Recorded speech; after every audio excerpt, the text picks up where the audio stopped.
Welcome to our channel. ఈరోజు వీడియోలో 24 important questions మీకు ఎక్స్ప్లెయిన్ చేయబోతున్నాను. ఈ 24 ఇంపార్టెంట్ క్వశ్చన్స్ తయారు చేయడం జరిగింది. ఇవి ఇంతకుముందు ప్రీవియస్ క్వశ్చన్ పేపర్స్లోంచి అనాలిసిస్ చేసి ఏ ఏరియాస్ నుంచి క్వశ్చన్స్ అడుగుతున్నాడు అనేది అనాలిసిస్ చేసి ఆ మోడల్ క్వశ్చన్స్ మీకు ఎక్స్ప్లెయిన్ చేస్తున్నాను. ఇట్లాంటి మోడల్ క్వశ్చన్స్ మీరు పర్ఫెక్ట్ అయితే ఈజీగా 24/24 మ్యాథమెటిక్స్లో టెట్ పేపర్ 1లో సాధించడానికి అవకాశం ఉంది. టెట్ పేపర్ 1 వాళ్ళు ముఖ్యంగా 8th క్లాస్ బేస్ నాలెడ్జి సంపాదిస్తే ఖచ్చితంగా మీరు ఎక్కువ స్కోర్ చేస్తారు. ఎక్కువ క్వశ్చన్స్ అన్నీ 8th బేస్ చేసుకొని అడగడం జరిగింది. 6th 7th కూడా కొద్దిగా పర్సంటేజ్ ఉంది, కానీ ఎక్కువ బేస్ పర్సంటేజ్ 8th క్లాస్ నుంచి అడగడం జరిగింది. కాబట్టి ఆ క్లాసెస్ ఎక్కడి నుంచి ఏ ఏరియాస్ నుంచి అయితే క్వశ్చన్స్ అడుగుతున్నాడో ఆ ఏరియాస్ నుంచి మీకు కొన్ని క్వశ్చన్స్ తయారు చేసి ఇంపార్టెంట్ క్వశ్చన్స్ తయారు చేసి మీకు ఎక్స్ప్లెయిన్ చేస్తున్నాను. మున్ముందు కూడా ఇంకా కొన్ని పేపర్స్ ఎక్స్ప్లెయిన్ చేస్తాను. సో చూడండి, మరి ఈ క్వశ్చన్స్ ఏ రకంగా అడుగుతున్నాడు అనేది ఒకసారి చూస్తే చూడండి. క్వశ్చన్ 1లో ఒక సమగణం యొక్క ప్రతి అంచుని రెట్టింపు చేస్తే దాని ఉపరితల వైశాల్యం ఎన్ని రెట్లు పెరుగుతుంది అని అడుగుతున్నాడు. అంటే ఇట్లాంటి క్వశ్చన్స్ డైరెక్ట్ క్వశ్చన్ ఇవ్వకుండా డైరెక్ట్ ఒక సమగణం యొక్క అంచు ఇన్ని అయితే దాని వైశాల్యం ఎంత అట్లా అడగకుండా ఇక్కడ ఏమడుగుతున్నాడు, ఒక సమగణం యొక్క ప్రతి అంచుని రెట్టింపు చేస్తే దాని ఉపరితల వైశాల్యం ఎన్ని రెట్లు పెరుగుతుంది అంటున్నాడు. ఉపరితల వైశాల్యం అంటే మనం సంపూర్ణతల వైశాల్యం తీసుకుంటాం. సమగణం అంటే మీకు తెలుసు, సమగణం అంచు ఏ తీసుకుంటే సమగణం అంచు మనం ఏ తీసుకుంటే చూడండి, సమగణం అంచు ఏ అనేది ఎక్స్ తీసుకున్నాం. ఏ తీసుకున్నా పర్లేదు, ఎక్స్ తీసుకున్నాం. సమగణం అంచును రెట్టింపు చేస్తాం. సమగణం అంచు ఏ ఉన్నప్పుడు దాని ఉపరితల వైశాల్యం ఏమవుతుంది మనకు 6a² అంటాం. ఇక్కడైతే ఇది 6x² వస్తుంది దాని ఉపరితల వైశాల్యం. ఓకే, ఉపరితల వైశాల్యం ఎన్ని రెట్లు పెరుగుతుంది అంటుంది. ఇప్పుడు ఇక్కడ సమగణం అంచును రెట్టింపు చేయమంటాం. రెట్టింపు అంటే సమగణం అంచు రెట్టింపు అంటే ఏమొస్తుంది, ఇది 2x వస్తుంది. అంటే ఏమైంది మనకు 2x అయింది. x ఉన్నప్పుడేమో సమగణం అంచు x ఉన్నప్పుడేమో ఉపరితల వైశాల్యం 6x² అయింది. సో మరి సమగణం అంచును రెట్టింపు చేయమన్నాడు. రెట్టింపు చేయమంటే ఎంత వస్తుంది, రెట్టింపు అంటే 2x. మరి సమగణం అంచు 2x అయినప్పుడు మరి సమగణం ఉపరితల వైశాల్యం ఏంది మనకు 6a². 6a² కాబట్టి ఏ దగ్గర ఎంత సబ్స్టిట్యూట్ చేయాలి, మనం 2x సబ్స్టిట్యూట్ చేయాలి. 6 × 2x² that is equal 6 × 4x² వస్తుంది. మనం 4 పక్కకు రాసేస్తే బ్రాకెట్లో 6x². 4 పక్కకు రాసినాం, 6 ఇక్కడ రాసినాం. ఈ 6x² అనేది ఏంది, సమగణం యొక్క ఉపరితల వైశాల్యం ఎప్పుడు అంచు x ఉన్నప్పుడు. కానీ మనకు అంచు 2x ఉన్నప్పుడు ఎంత వచ్చింది, ఇంత వచ్చింది, 4 × 6x² వచ్చింది. మరి ఎన్ని రెట్లు పెరిగింది, 6x² ఉండాల్సినటువంటి ఉపరితల వైశాల్యం ఎన్ని రెట్లు పెరిగింది, 4 రెట్లు పెరిగింది. సో ఇక్కడ మన కరెక్ట్ ఆన్సర్ ఏంది, 4 టైమ్స్ పెరుగుతుంది. అంటే ఒక సమగణం యొక్క ప్రతి అంచుని రెట్టింపు చేస్తే దాని ఉపరితల వైశాల్యం ఎన్ని రెట్లు పెరుగుతుంది అంటున్నాం. మనం యాక్చువల్గా అంచు ఏ ఉన్నప్పుడు దాని ఫార్ములా రాసుకొని ఉపరితల వైశాల్యం రాసుకొని మరి దాని అంచుని రెట్టింపు చేయడం కాబట్టి రెట్టింపు చేసినాం, వచ్చేసింది. నెక్స్ట్ ఎగ్జామ్లో 3 టైమ్స్ అనొచ్చు. 3 టైమ్స్ అంటే 3x తీసుకొని చేస్తాం. సో అట్లా ఇట్లాంటి క్వశ్చన్స్ అంటే ఇవి కొద్దిగా ఇండైరెక్ట్ క్వశ్చన్స్. ఇవి కొద్దిగా ఆలోచన చేస్తే ఆన్సర్ వస్తుంది. సో మనకి ఇక్కడ ఆప్షన్ 4.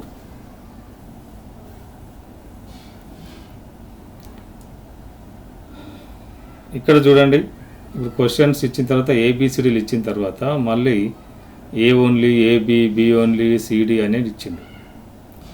సో ఇట్లాంటి క్వశ్చన్స్ ఎక్కువ ఇస్తాడు. ఎందుకంటే మనకు టైము కిల్ చేయడం కోసం, టైమును ఎక్స్టెండ్ చేయడం కోసం, మన టైం కిల్ చేయడం కోసం కొద్దిగా మళ్ళీ ఆప్షన్స్ కింద ఏనా, బీనా, సీనా, డీనా ఇట్లాంటి క్వశ్చన్స్ ఎక్కువ వస్తుంటాయి. కాబట్టి ఇక్కడ మనం ఫస్ట్ ఆప్షన్స్ చూసుకునేటప్పుడు ఒకసారి చూడండి.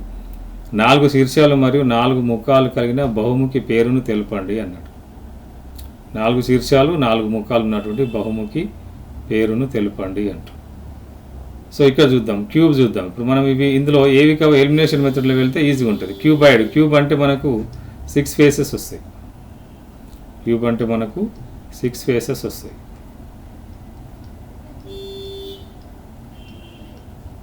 చూడండి 1 2 3 4 పైన ఒకటి కింద ఒకటి 6 ఫేసెస్ ఉంటాయి. క్యూబార్డ్కి కూడా 6 ఫేసెస్ ఉంటాయి. కాబట్టి ఈ రెండు కావు. సిడి ఏందో అది కాదు, సిడి అనేది కాదు మనకు, ఇది కాదు ఆప్షన్. ఓకే, బి చూద్దాం.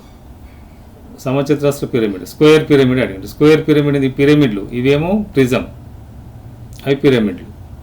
ఈ పట్టకాలు క్యూబ్ కానీ క్యూబాయిడ్ కానీ పట్టకం ప్రిజం, ఇవి పిరమిడ్స్. పిరమిడ్స్కు ప్రిజంకు తేడా ఏంటంటే prism top and bottom same ఉంటాయి, సేమ్ ఏరియాని కలిగి ఉంటాయి ప్రిజమ్స్. పిరమిడ్లు ఏమో ఓన్లీ బాటమే ఉంటుంది, టాప్లో ఎడ్జ్ ఉంటుంది. సో స్క్వేర్ పిరమిడ్ అంటే మనం ఒక స్క్వేర్ గీసేసి దానికి పైన ఒక వర్టెక్స్ పెట్టేసి దానికి అక్కడికి అన్నిటినీ కలిపేసేసేస్తాం, ఇలా వస్తుంది. పిరమిడ్ యొక్క ఉపరితలాలు త్రిభుజాకారంలో ఉంటే ప్రిజం యొక్క ఉపరితలాలు దీర్ఘచతురస్రాకారంలో ఉంటాయి. ఇవన్నీ త్రిభుజాలు వచ్చినాయి చూడండి. ఎన్ని ఫేసెస్ ఉన్నాయి మరి? సైడ్స్ 4 ఫేసెస్ ఉంటాయి, కింద ఒక ఫేస్, అంటే 5 ఫేసెస్ వస్తాయి దీనికి. అంటే పిరమిడ్లో ఒకటి గుర్తుపెట్టుకోవాలి, స్క్వేర్ పిరమిడ్ కానీ ట్రయాంగులర్ పిరమిడ్ కానీ. స్క్వేర్ పిరమిడ్ అయితే స్క్వేర్కి ఎన్ని సైడ్స్ ఉంటాయి? 4 సైడ్స్. 4 సైడ్స్ అంటే 4 ఫేసెస్ వస్తాయి ఆల్రెడీ సైడ్స్కి, మళ్ళీ బేస్ ఒక ఫేస్, అంటే 4 + 1 ఫేసెస్ ఉంటాయి. స్క్వేర్ పిరమిడ్ అంటే బేస్కి ఎన్ని సైడ్లు ఉంటాయో దానికి ఒకటి యాడ్ చేస్తే అన్ని ఫేసెస్ ఉంటాయి. ఇది స్క్వేర్ పిరమిడ్ కాబట్టి స్క్వేర్ పిరమిడ్కు 5 ఫేసెస్ ఉంటాయి. మరి ట్రయాంగులర్ పిరమిడ్కి ఎందుకు ఉంటాయి? ఎన్ని ఉంటాయి? ట్రయాంగులర్ అంటే ఏంది? 3 సైడ్స్ ఉంటాయి. 3 సైడ్స్ ఉన్నాయి, ఒకటి యాడ్ 3 + 1 4 ఫేసెస్ ఉంటాయి. సో ఇక్కడ ఇచ్చినటువంటి వాటికి దేనికి 4 ఫేసెస్ రాలే మనకు, దీనికి కూడా దీనికి 5 ఫేసెస్ వచ్చింది. ఇది కూడా కాదు answer, only A is the right answer. అంటే first one is the right answer, only A. So ఇక్కడ ట్రయాంగులర్ పిరమిడ్ కూడా మనం తీసుకున్నట్లయితే చూడండి, ట్రయాంగులర్ పిరమిడ్కి మనం ఇలా గీసేస్తాం, అంటే 3 ట్రయాంగిల్ షేప్ వచ్చేస్తే ఇక్కడ ఉందనుకోండి, ఇలా ఇక్కడ ఒకటి మళ్ళీ మధ్యలోకి ఇక్కడ ఒకటి, ఇదొక ఫేసు, ఇదొక ఫేసు, అటు సైడ్ ఒక ఫేసు, ఇటు సైడ్ ఒక ఫేసు, సైడ్లోకి 3 ఫేసెస్ వస్తాయి, బేస్ ఒక ఫేస్, 4 ఫేసెస్ ఉంటాయి. 4 వర్టిసెస్, ఇదొక వర్టెక్స్, ఇదొక వర్టెక్స్, ఇదొక వర్టెక్స్, ఇదొక వర్టెక్స్, 4 వర్టిసెస్. సో 4 వర్టిసెస్, 4 ముఖాలు, 4 శీర్షాలు కలిగినట్టు బహుముఖి ట్రయాంగులర్ పిరమిడ్ అంటారు. దీన్ని టెట్రాహెడ్రాన్ అని కూడా అంటారు, చతుర్ముఖి అంటాం. టెట్రాహెడ్రాన్ అంటే చతుర్ముఖి, అంటే 4 ముఖాలు ఉన్నటువంటి దాన్ని మనం టెట్రాహెడ్రాన్ అంటాం. సో ఇక్కడ ఆన్సర్ మనకు first one is the right answer. చూడండి, ఈ క్రింది వాటిలో ఐలర్ సంబంధం ఏది? Which of the following Euler's relation? F అంటే ఇక్కడ ఇచ్చాడు మనకి, ఎఫ్ అనేది ఫేసెస్ అని ఇచ్చిండు, వి అనేది వర్టిసెస్ అని ఇచ్చిండు, ఈ అనేది ఎడ్జెస్ అని ఇచ్చిండు. ఒకవేళ క్వశ్చన్లో వేయకపోయినా మనం ఇవి ఇండికేటర్స్ తీసుకోవాలి, F faces, V vertices, E edges. ఒకసారి చూడండి, మరి మనకి ఇక్కడ క్వశ్చన్ నెంబర్ 3లో ఏది రైట్ ఆన్సర్ మనకైతుంది? Faces plus edges is equal to vertices plus 2 ఇచ్చిండు. మనం ఇప్పుడు ఇక్కడ మనకు సరిగ్గా ఫార్ములా ఐడియా గుర్తులేదు, అన్ని ఎఫ్ ఈ వీలే ఉన్నాయి, 2లే ఉన్నాయి, అన్ని రిలేషన్ అట్లనే ఉంది. సో ఇక్కడ మనకు ఒక్కసారి మనం ఇందాక వెళ్ళిన దానికి వెళ్ళినట్టయితే ఒకసారి చూడండి, క్యూబాయిడ్ చూద్దాం. మనం క్యూబాయిడ్ తీసుకుంటే రెక్టాంగిల్ తీసేసి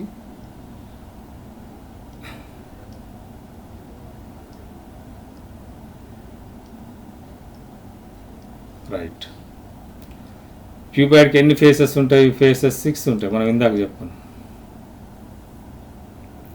ఎన్ని వర్టిసెస్ ఉన్నాయి చూడండి, ఇది ఒక వర్టెక్సే, అన్ని కలిసింది కదా, 2 3 4, ఇది ఒకటి 5 6 7 8 వర్టిసెస్ ఉంటాయి.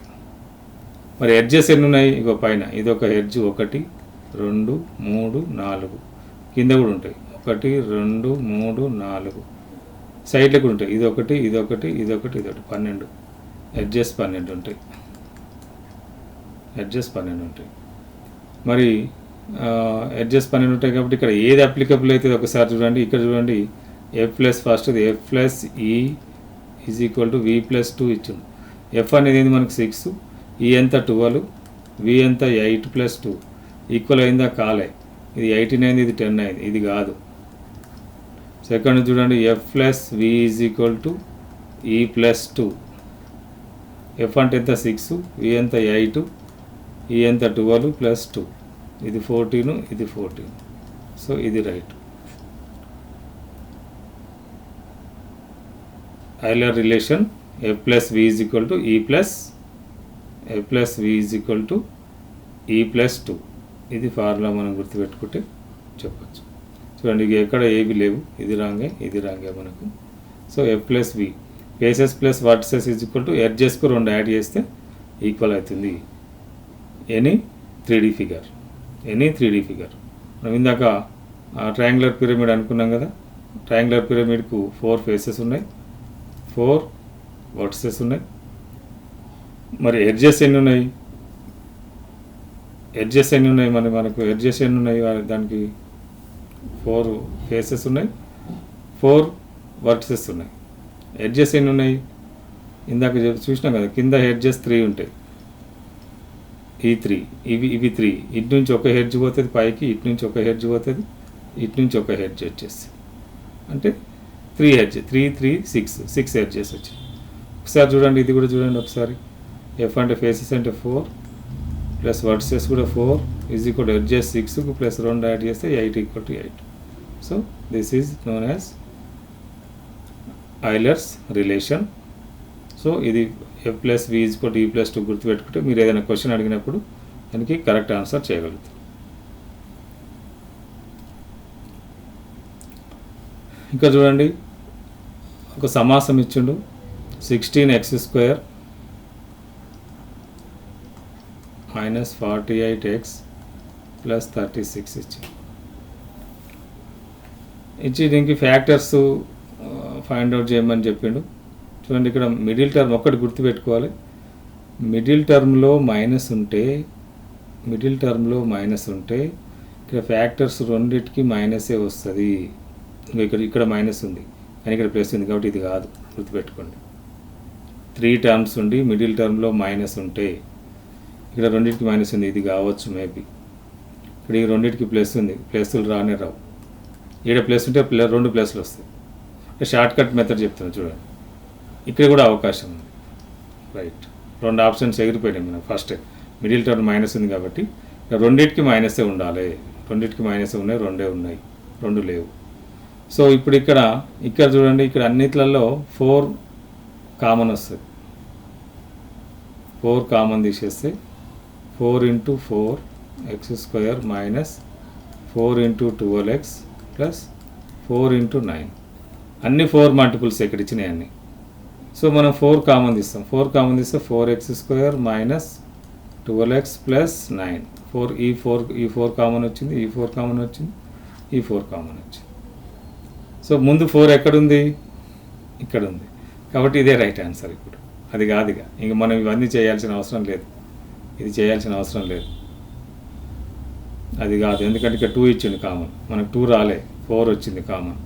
సో ఇదే రైట్ ఆన్సర్. ఇక ఆప్షన్ లేదు మనకి, ఇచ్చిన 4 ఆప్షన్స్లో ఇదే రైట్. ఒకవేళ 4 ఇచ్చి మళ్ళీ 2 మైనస్లు వేయాల్సి వస్తుంది. ఒకవేళ నెంబర్ చేంజ్ చేసిన అనుకోండి, 2 మైనస్ ఇక్కడ 3 ఇవ్వకుండా వేరేది ఇస్తే అప్పుడు మనం ఇది చేయాల్సి ఉంటుంది. ఒక్కసారి చూస్తే మనం ఇక్కడ సొల్యూషన్ కూడా చూస్తే 4 × చూడండి, ఇక్కడ ఈ ఫ్యాక్టర్స్ తీసేటప్పుడు 9 4 జా మల్టిప్లై చేసుకుంటాం, 9 4 జా 36. ఓకే, ఫ్యాక్టర్స్ రాస్తాం దీనికి. ఆల్రెడీ 9 4 జా 36 దీనికి సూటబుల్ అవుతుంది. చూడండి, 9 4 2 యాడ్ చేస్తే 12 అయింది. ఇప్పుడు దీనికి ఫ్యాక్టర్స్ చాలా రాస్తాం, 1 × 36 రాస్తాం, 2 × 18 రాస్తాం, 3 × 12 రాస్తాం, 4 × 9 రాస్తాం, 5 రాదు, 6 × 6 రాస్తాం. ఇవి ఫ్యాక్టర్స్. ఎప్పుడైతే 6కి ఇక్కడ మళ్ళీ 6 సేమ్ నెంబర్ వచ్చిందో లేకపోతే సేమ్ కంటే నెంబర్ అందులో ఉన్న 7 రాయాలి, 7 రాదు టేబుల్లో, 8 రాయాలి, 8 రాదు, 9 రాయాలి, ఆల్రెడీ 9 వచ్చింది కాబట్టి ఆగిపోతాం మనం. సో ఇప్పుడు ఇందులో ఏవి యాడ్ చేస్తే మనకి ఇక్కడ 12 వస్తుందో చూసుకోవాలి. ఏవి యాడ్ చేస్తే 12 వస్తుంది, ఈ 2 యాడ్ చేస్తే 12 వస్తుంది.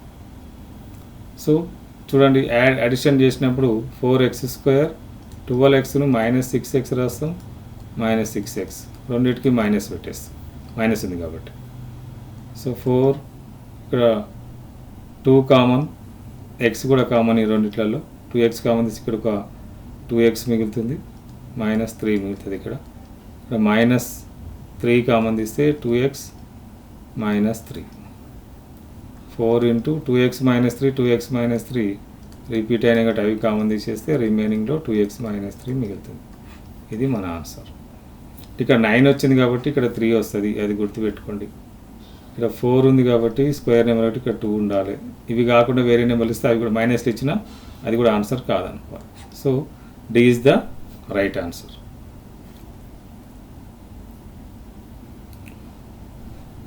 ఇక్కడ చూడండి, ఇంతకుముందు ప్రీవియస్ వీడియోస్లో ట్రైన్కి సంబంధించినటువంటి క్వశ్చన్స్ చూసినాం. ఇక్కడ ఇట్లాంటి క్వశ్చన్స్ కూడా చాలామంది కన్ఫ్యూజ్ అవుతారు, కరెక్ట్ ఆన్సర్ చేయలేకపోతారు.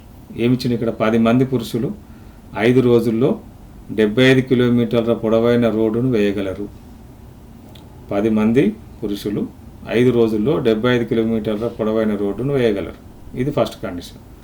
నెక్స్ట్ ఏంటి, 15 మంది పురుషులు 45 కిలోమీటర్ల పొడవైన రోడ్డును ఎన్ని రోజులలో వేస్తారు అనేది క్వశ్చన్. ఇక్కడ 3 ఉన్నాయి చూడండి.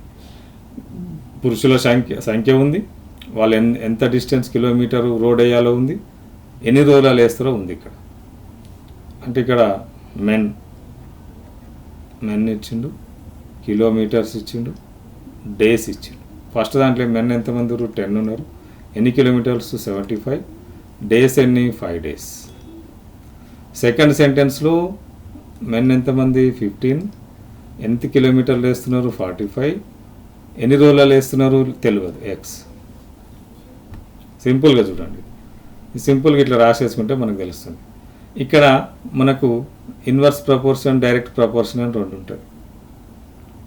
Inverse proportion, direct proportion.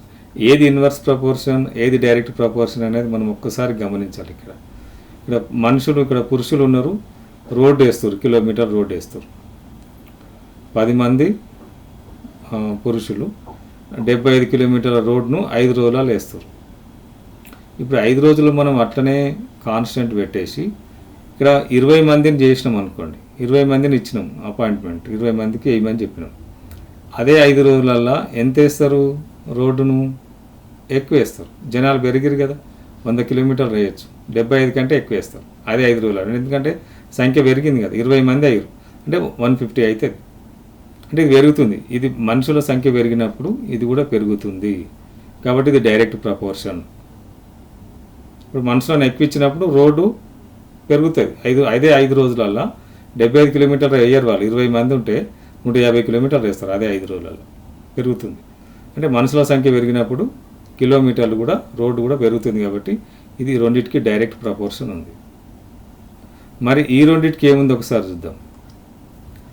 ఇక్కడ ఇప్పుడు దీన్ని కాన్స్టెంట్ పెట్టాలి, 75 కిలోమీటర్ల కాన్స్టెంట్ పెట్టేసి 10 మంది 75 కిలోమీటర్ల రోడ్ను 5 రోజులలో వేస్తారు. ఇదే 75 కిలోమీటర్ల రోడ్ను 10 మందిని మనం పెంచినాం, 20 మందిని చేసినప్పుడు ఇదే 75 కిలోమీటర్ల రోడ్ను వాళ్ళు 5 రోజులలో తగ్గుతుంది. అంటే ఈ సంఖ్య పెరిగినప్పుడు ఇది తగ్గుతుంది. కాబట్టి ఇది ఇన్వర్స్ ప్రపోర్షన్. దీనికి ఇన్వర్స్ ప్రపోర్షన్ ఉంది. ఏది ఇన్వర్స్ ప్రపోర్షన్ ఉంది, ఏది డైరెక్ట్ ప్రపోర్షన్ ఉంది కనుక్కోవాలి. వీటికి ఇన్వర్స్ ప్రపోర్షన్ ఉంది. సో ఇప్పుడు ఏం రాస్తామంటే మనం చూడండి, first sentence ratio men ratio రాస్తాం 10:15. ఇక్కడ ఫస్ట్ సెంటెన్స్లో 10 తీసుకున్నాం కాబట్టి ఇక్కడ సెకండ్ సెంటెన్స్లో 15 తీసుకున్నాం. ఈజ్ ఈక్వల్ టు ఇక్కడ కూడా సేమ్ అట్నే తీసుకోవాలి. ఫస్ట్ సెంటెన్స్లో రోడ్ ఎంత ఉంది 75:45. ఈ రెండింటికి కాంపౌండ్ రేషియో రాయాలి మనం. కాంపౌండ్ రేషియో పెట్టేసి ఈ రెండు దీనికి ఇప్పుడు డైరెక్ట్ ప్రపోర్షన్ ఉంది రెండింటికి కాబట్టి మనం డైరెక్ట్ రాసినాం. వీటికి ఇన్వర్స్ ప్రపోర్షన్ ఉంది కాబట్టి ఇవి ఇన్వర్స్లో రాయాలి, రివర్స్ రాయాలి. ఫస్ట్ దానికి ఇక్కడ ఫస్ట్ స్టేట్మెంట్లో ఇచ్చింది, ఫస్ట్ రాసినాం. ఇక్కడ కూడా ఫస్టే వచ్చింది 75. ఇక్కడ 5 రావద్దు, ఎక్స్ రావాలి, x:5 రావాలి. ఇది ఇన్వర్స్ ప్రపోర్షన్ కదా, x:5 రావాలి. Okay right.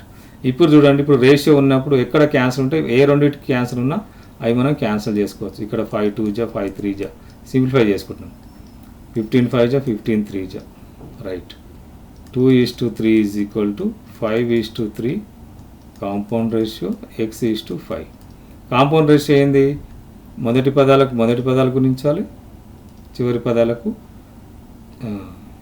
పదాలు గుణించాలి. అది కాంపౌండ్ రేషియో. సో ఇప్పుడు ఏమొస్తుంది మనకు 2:3 = 5x 15. ఇక్కడ కూడా ఏమైనా క్యాన్సిల్ అవుతుందా? క్యాన్సిల్ అవుతుంది. 5 1 జా 5 3 జా అంటే 2:3 = x 3. ఇక x ఉంది చూడండి, x 1 5x x 3. మరి ఇగో ఈ రెండు సమానమైనప్పుడు ఈ రెండు కూడా సమానం. ఇప్పుడు x ఎంత? 2. x ఏంది మనకు? ఎన్ని రోజులలో చేస్తారు? 2 డేస్లో చేస్తారు. 15 మంది 45 కిలోమీటర్ల రోడ్ను 2 డేస్లో చేస్తారు. సో ఇట్లా 3 కాంబినేషన్లో రేషియోస్ ఇచ్చినప్పుడు ఈజీగా వరుసగా రాసుకొని ఏది డైరెక్ట్ ఉంది, ఏది ఇండైరెక్ట్ ఉంది అనేది చూసుకోవాలి. ఒకవేళ ఇది కూడా డైరెక్టే ఉంటే మనం దీన్ని కూడా సేమ్ 5:x రాయాలి. ఇది ఇండైరెక్ట్ ఉంది, ఇట్లా ఇండైరెక్ట్ ఉన్నాయి, ఒకటి కంపల్సరీ ఇండైరెక్ట్ ఉన్న క్వశ్చనే ఇస్తాడు. సో ఇది 2 డేస్లో అది కంప్లీట్ చేస్తారు వాళ్ళు వర్క్ని.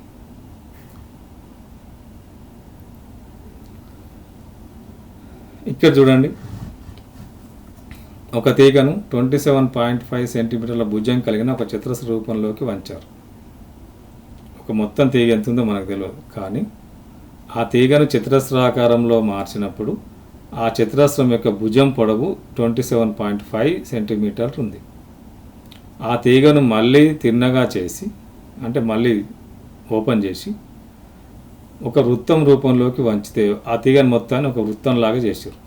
అలా ఏర్పడిన వృత్తం యొక్క వ్యాసార్థం ఎంత అంటుంది.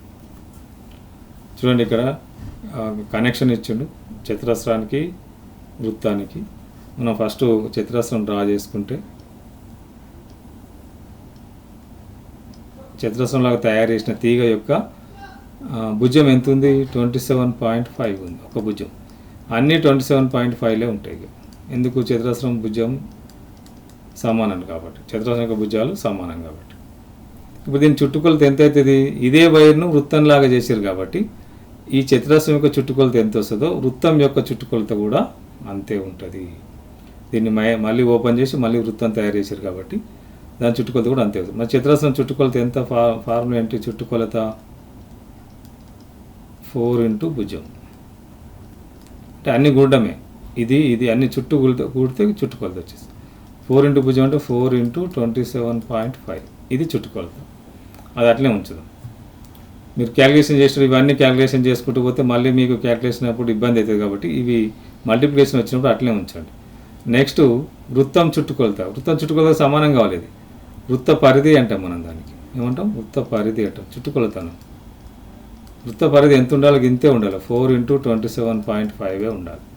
ఎందుకంటే అదే తీగను ఏదైతే చతురస్రాకారంలో తయారు చేసిన తీగ ఉందో అదే తీగను మళ్ళీ వృత్తంగా తయారు చేశారు కాబట్టి చతురస్రం యొక్క చుట్టుకొలత ఎంత వస్తుందో వృత్త పరిధి కూడా అంతే వస్తుంది.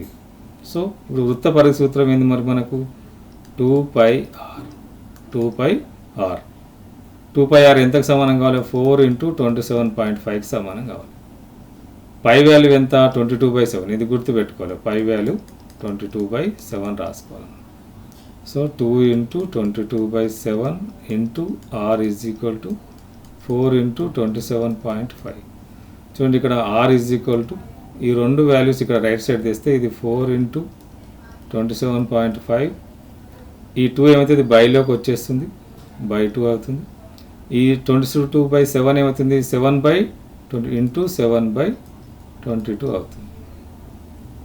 2 1 జా 2 2 జా క్యాన్సల్. 11 టేబుల్ క్యాన్సల్ అవుతుంది. 11 2 జా, ఇక్కడ 11 2 జా 22, 5 మిగులుతుంది. 55 అయితే ఒకటి పాయింట్. 11 5 జా 55. ఈ 2కు ఈ 2 క్యాన్సల్. ఏం మిగిలింది మరి మనకు? r = 2.5 × 7 మిగిలింది. 7 5 జా 35, 3 7 2 జా 14, 3 17. పాయింట్ ఎక్కడ పెట్టాలి? ఈ రెండింటిని కంపేర్ చేసుకుంటే రెండిట్లలో ఒకదానికే పాయింట్ ఉంది. ఒక 2.5 ఇక్కడ ఉంది, ఒక నెంబర్కే ఉంది. పాయింట్ తర్వాత ఎన్ని ఉన్నాయి? రైట్ సైడ్ ఒక డిజిట్ ఉంది కాబట్టి మనం ఇక్కడ రైట్ సైడ్ నుంచి ఒక డిజిట్ని వదిలేసి పాయింట్ పెడతాం. r = 17.5. అంటే ఒక తీగని ఇప్పుడు చతురస్రాకారంలో మలిచినటువంటి తీగను మళ్ళీ వృత్తాకారంగా తయారు చేస్తే దాని యొక్క వ్యాసార్థం 17.5 ఉంటుంది.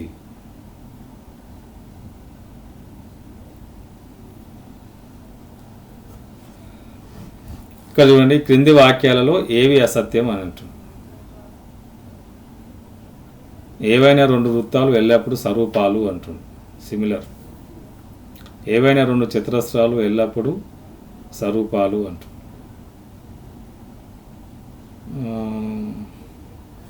4 సెంటీమీటర్ల వ్యాసార్థం కలిగిన ఏవైనా రెండు వృత్తాలు సర్వసమానాలు అంటే రెండింటికి 4 సెంటీమీటర్లు ఉందని అర్థం. ఇప్పుడు తల అంటే ఏవైనా రెండు దీర్ఘ చతురస్రాలు ఎల్లప్పుడూ స్వరూపాలు అవుతాయి అని అంటారు. అంటే ఇప్పుడు సిమిలారిటీ అనేది మనకు బాగా తెలిసి ఉండాలి. సిమిలర్ అంటే ఏవైనా రెండు వస్తువులు సేమ్ షేప్ ఉండి డిఫరెంట్ సైజెస్ ఉన్న సిమిలరే, సేమ్ సైజ్ ఉన్న సిమిలరే. Same shape and same size ఉంటే సిమిలర్ అంటాం, కాంగ్రెంట్ అంటాం. సేమ్ షేప్ ఉండి డిఫరెంట్ సైజెస్ ఉంటే సిమిలర్ అంటాం.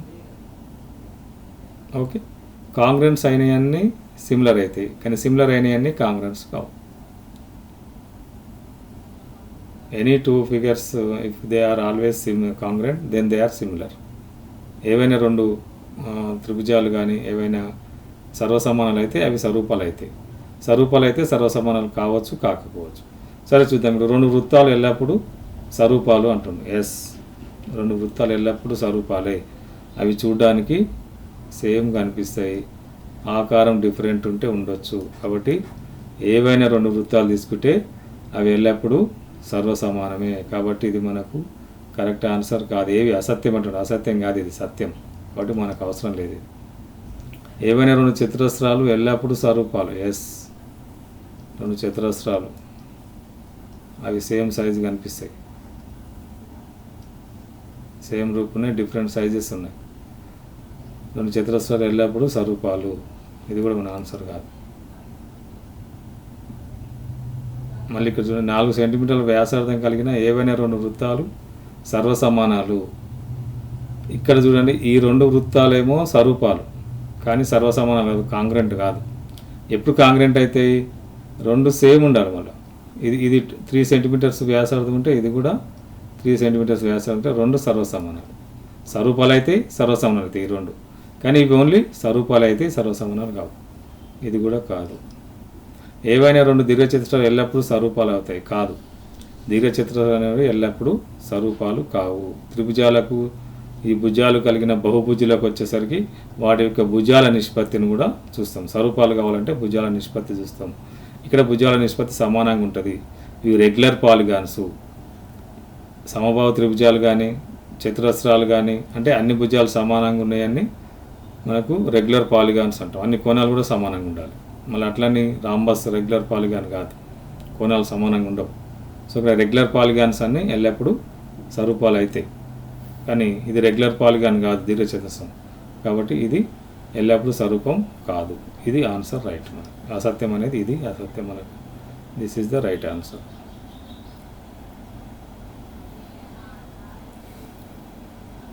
ఇక్కడ చూడండి, తరగతి అంతరాల యొక్క తరగతి పొడవు అన్నాడు. తరగతి అంతరాలు ఇచ్చిన మనకు.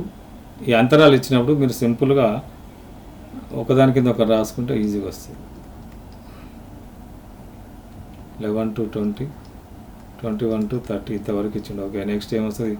31 to 40 వస్తుంది, మనకు తెలిసిందే. తరగతి అంతరం అంటే ఇవి లోయర్ లిమిట్స్, ఇవి అప్పర్ లిమిట్స్. రైట్ సైడ్ ఉన్నాయని అప్పర్ లిమిట్స్, ఎగువ హద్దులు అంటాం, దిగువ హద్దులు. సో ఇప్పుడు మనం తరగతి అంతరాన్ని, తరగతి పరిమాణాన్ని ఎట్లా తీసుకుంటామంటే కొందరు ఇట్లా చూస్తారు. ఈ రెండు చూసి ఈ డిఫరెంట్ ఎంత ఉంది, 9 ఉంది కదా, ఇది తరగతి అంతరం అని కొందరు రాస్తారు. ఇట్లా చూస్తారు, లోయర్ లిమిట్కు అప్పర్ లిమిట్కు తేడా చూస్తారు. అట్లా కాదు, any lower limits or any upper limits. సీక్వెన్స్కు తీసుకోవాలి డిఫరెంట్. ఇగో ఈ రెండు డిఫరెంట్ తీసుకోవాలి, లేదా ఈ రెండు different. Sequence, difference between any two lower limits, sequence limits or upper limits, sequence numbers. ఎంత వస్తుంది? 10 వస్తుంది. ఇది మనకు ఆన్సర్. బౌండరీస్ అడిగితే మళ్ళీ బౌండరీస్ వేరు, మళ్ళీ లిమిట్స్ వేరు, బౌండరీస్ వేరు. సో ఇక్కడ మనం లిమిట్స్ తరగతి పొడవు పరిమాణం చెప్పేటప్పుడు ఎప్పుడైనా లోయర్ లిమిట్ అప్పర్ లిమిట్ చూసుకోకుండా ఓన్లీ అన్ని lower limits, sequence lower limits కానీ సీక్వెన్స్ అప్పర్ లిమిట్స్ కానీ చూసుకోవాలి. Any two sequence upper limits difference are lower limits different. కానీ అప్పర్ లిమిట్ లోయర్ లిమిట్ చూసుకుంటే కన్ఫ్యూజ్ అవుతుంది. So 10 is the correct answer.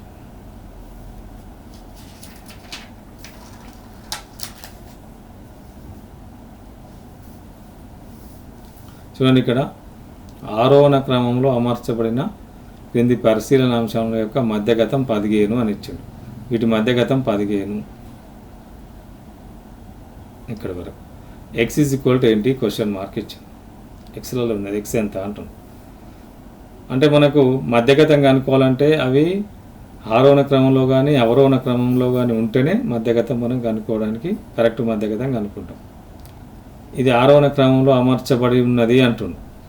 కాబట్టి ఇవన్నీ మనం రాసేసుకుంటే క్రమమే ఇచ్చింది కాబట్టి 12, 14, x-3, x-1, x+2 అండ్ 25 కూడా ఉంది. ఇప్పుడు ఇక్కడ చూడండి, మధ్యగతం అంటే మధ్యలో ఉన్నాయి. మనం అటు నుంచి ఇటు నుంచి క్యాన్సిల్ చేసుకుంటూ వచ్చేస్తాం. ఎటొకటి ఇటొకటి మధ్యలో మిగిలినవి ఇవి. రెండు ఇంతకుముందు వీడియోలో కూడా చెప్పుకున్నాం. మధ్యగతం కనుక్కున్నప్పుడు మధ్య విలువలు 2 వస్తే వాటి సరాసరి చేస్తాం. వాటి సరాసరి చేసి మనం మధ్యగతం కనుక్కుంటాం. ఈ రెండింటి యొక్క సరాసరి ఎంతకు సమానం కావాలి? 15కి సమానం కావాలి. సరాసరి అంటే ఏంది? x-3 ప్లస్ x-1/2 రాసుల మొత్తం బై రాసుల సంఖ్య ఎంతకు సమానం కావాలి? 15కి సమానం కావాలి. సో ఇక్కడ x plus x 2x minus -3 -1 -4/2 is equal to 15. So ఇందులోనే మనం x కామన్ తీయచ్చు, లేకపోతే 2 అటు తీసుకెళ్ళొచ్చు. 2x - 4 is equal to 15 into 2. 2x - 4 is equal to 30. 2x is equal to 30 plus 4 34. 2x is equal to 34. x is equal to 34/2 అంటే 17. 17 is the right answer. అంటే x దగ్గర 17 పెట్టేస్తే అది మధ్యగతం 15 వస్తుంది వాటికి. సో x అనేది 17 ఈజ్ ద రైట్ ఆన్సర్. ఇక్కడ చూడండి, ఇందులో వీటిపైన ఎక్కువ క్వశ్చన్స్ అడుగుతున్నారు స్టాటిస్టిక్స్లో కాబట్టి మళ్ళీ ఒక క్వశ్చన్ అందులోంచి వచ్చింది. 24, 29, 34, 38 ఎక్స్ అనే దత్తాంశం యొక్క మధ్యగతం 29 అయితే ఎక్స్ యొక్క విలువ ఎంత అంటుంది. ఇవి ఆరోహణ క్రమం అని ఇవ్వలే, ఏమి ఇవ్వలే మనకు. 24, 29, 34, 30 ఇవైతే క్రమంలోనే ఉన్నాయి. తర్వాత ఎక్స్ ఇచ్చిండు. ఎక్స్ ఎంత అనేది తెలియదు మనకు. వీటి మధ్యగతం ఎంత అవుతుందంట? మధ్యగతం 29 అవుతుందట. 29 అవుతుంది మధ్యగతం. అయితే ఎక్స్ యొక్క విలువ ఎంత ఉండాలి అంటుంది. వీడు ఇచ్చిన ఎక్స్ యొక్క విలువ ఎంత ఉండాలి అంటుంది. చూడండి, ఇక్కడ ఇచ్చిండు ఎక్స్ గ్రేటర్ దాన్ 38, 38 కంటే ఎక్కువ ఉండాలి అంటుంది. సరే చూద్దాం, 38 కంటే ఎక్కువ తీసుకొని చూద్దాం. 24, 29, 34, 38 ఇది ఒక 39 తీసుకున్నాం. 24 కంటే ఎక్కువ తీసుకున్నాం. అప్పుడు మధ్యగతం ఏమవుతుంది? ఇటు రెండు క్యాన్సిల్ చేస్తే ఇది 34 మధ్యగతం ఉంది. కానీ మధ్యగతం ఎంత అంటుండ్రు? 29 అంటారు. కాబట్టి ఎక్స్ విలువ 38 కంటే ఎక్కువ ఉండడానికి అవకాశం లేదు. ఇది కాదు. ఇది చూద్దాం. ఎక్స్ లెస్ దాన్ 29 అంటుంటు 29 కంటే తక్కువ ఉండాలి అంటుండు. చూద్దాం, ఎక్స్ 29 కంటే తక్కువ ఉండాలంటే ఎక్స్ ఎక్కడ రావాలి? ఆర్డర్లో ఇక్కడికి రావాలి. 24, 29 కంటే తక్కువ అంటే 28 తీసుకుందాం. ఏదైనా తీసుకోవచ్చు, 27, 26 ఏదైనా తక్కువ నెంబర్ ఏదైనా తీసుకోవచ్చు.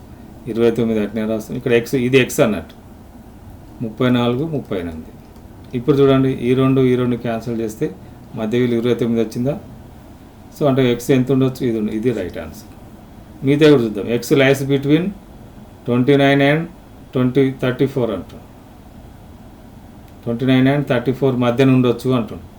29కి 34 మధ్యన ఉండేది అంటాం. 29కి 34 అంటే 30 ఉండొచ్చు. 30 తీసుకొని చూద్దాం. 24, 29, 30, 34, 38 ఎక్స్ విలువ ఈ రెండింటి మధ్య అంటాం. ఈ రెండింటి మధ్య తీసుకున్నాం. ఒకటి 30 తీసుకున్నాం ఎక్స్ విలువ. అప్పుడు మధ్యగతం ఏమవుతుంది? 30 అవుతుంది. 29 కాదు. కాబట్టి ఇది కూడా కాదు. ఏది కాదంటుంది ఇక్కడ.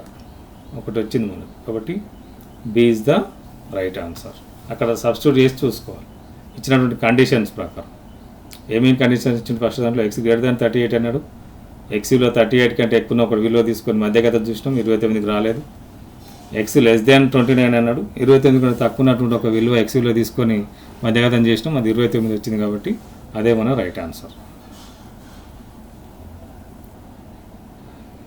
ఇక్కడ చూడండి, ఒక సరి సంఖ్య యొక్క ఘనం బేసి సంఖ్య అవుతుంది. ఒక పరిపూర్ణ ఘన సంఖ్య 2 సున్నాలతో అంతం కావచ్చు. 8తో అంతమయ్యే పరిపూర్ణ ఘన సంఖ్య ఏదీ లేదు. ఒక సంఖ్య 5తో అంతమైతే దాని ఘనం కూడా 5తోనే అంతమవుతుంది. ఏది అసత్యం అంటుండు. కింద ఆప్షన్స్ ఇచ్చిండు. ఫస్ట్ ఇందులో ఏది అసత్యమో మనం తేల్చాలి. ఫస్ట్ చూడండి, ఒక సరి సంఖ్య యొక్క ఘనం బేసి సంఖ్య అవుతుంది అంటుండు. ఏదైనా ఒక సరి సంఖ్య తీసుకోండి, దాన్ని ఘనం చేయండి. 2 తీసుకుందాం, చిన్న సంఖ్యనే తీసుకోండి మీరు. 2 ఘనం అంటే 2 క్యూబ్. 2 క్యూబ్ ఎంత వస్తుంది? 2 × 2 × 2 8 వస్తుంది. ఒక సరి సంఖ్య యొక్క ఘనం బేస్ సంఖ్య అంటే సరి సంఖ్యను ఎన్నిసార్లు గురించినా బేస్ సంఖ్య రాదు. కాబట్టి ఇది అసత్యం, రాంగ్, కరెక్ట్ స్టేట్మెంట్ కాదు. అది బేస్ సంఖ్య రాదు, సరి సంఖ్యనే వస్తుంది.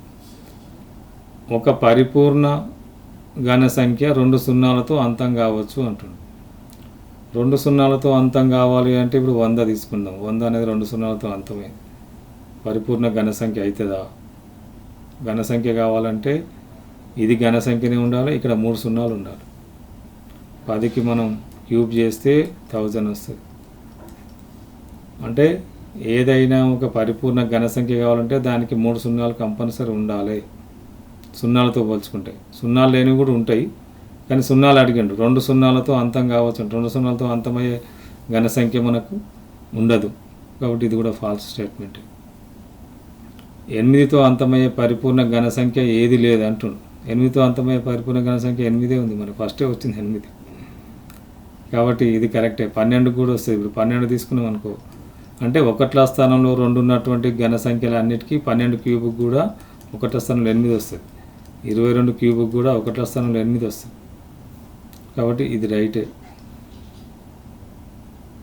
8తో అంతమయ్యే పరిపూర్ణ ఘన సంఖ్య ఏది లేదంటుండు. ఉన్నాయి, కాబట్టి ఇది కూడా కాదు. నెక్స్ట్, ఒక సంఖ్య 5తో అంతమైతే దాని ఘనం కూడా 5తోనే అంతమవుతుంది. ఒక సంఖ్య 5తో అంతమైతే దాని ఘనం కూడా 5తోనే అంతమవుతుంది. ఎస్ 5/1 5 వస్తుంది.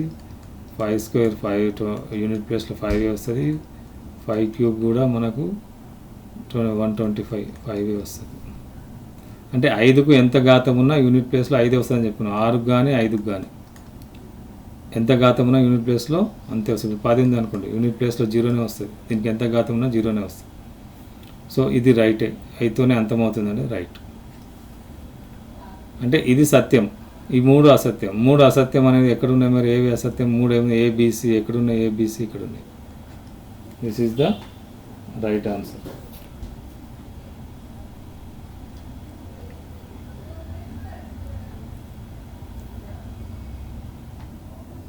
ఇక్కడ చూడండి, రూపాయలు 5,000ను సంవత్సరానికి 8% చక్రవడ్డీ రేటుతో 2 సంవత్సరాల పాటు పెట్టుబడి పెడితే వచ్చే మొత్తం మరియు చక్రవడ్డీ ఎంత అవుతుంది? చక్రవడ్డీ ఎంత అవుతుంది అని అడుగుతున్నాడు. చక్రవడ్డీకి మనకు ఫార్ములా ఉంది. మీకు మొత్తం చక్రవడ్డీ వడ్డీ is equal to P × 1 + R/100 whole power n. ఇది ఫార్ములా. P అంటే ఎంత ఉంది మనకు? 5000.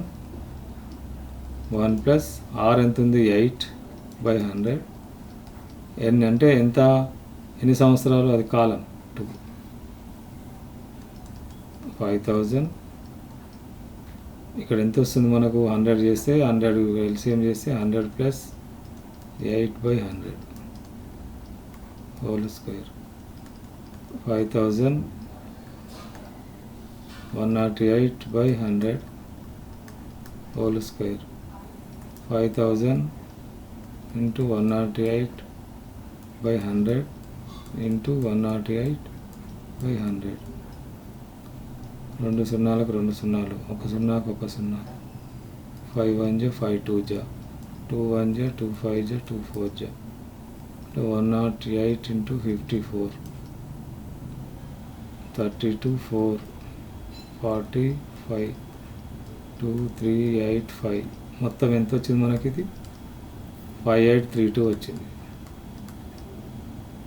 కానీ వడ్డీ అడిగింది. చక్రవడ్డీ ఎంత అయింది? యాక్చువల్ ఎంత ఉంది? అసలు ఎంత ఉంది? 5000 ఉంది. 5000 832. 832 ఏది మనకు answer? B is the right answer. అంటే ఇది చక్రవడ్డీ ఫార్ములా ఇదంతా మనం గుర్తుపెట్టుకుంటూ మీరు కష్టం అనుకుంటే మీరు బార్ వడ్డీ ప్రకారం చేసుకోవచ్చు. ఒకసారి చూద్దాం అది.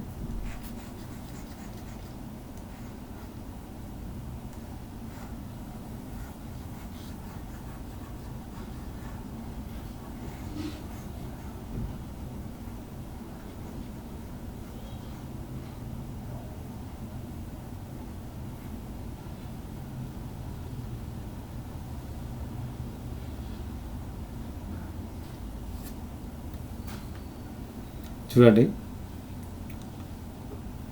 5000కు 8% 1 ఇయర్. కాబట్టి ఎంత అవుతుంది? 5000కు 8% ఎంత వస్తుంది మనకు? పీటీఆర్ బై 100 అంట. PTR by 100. అట్లా కాకుండా మనకు శాతాలు తెలుసు కదా.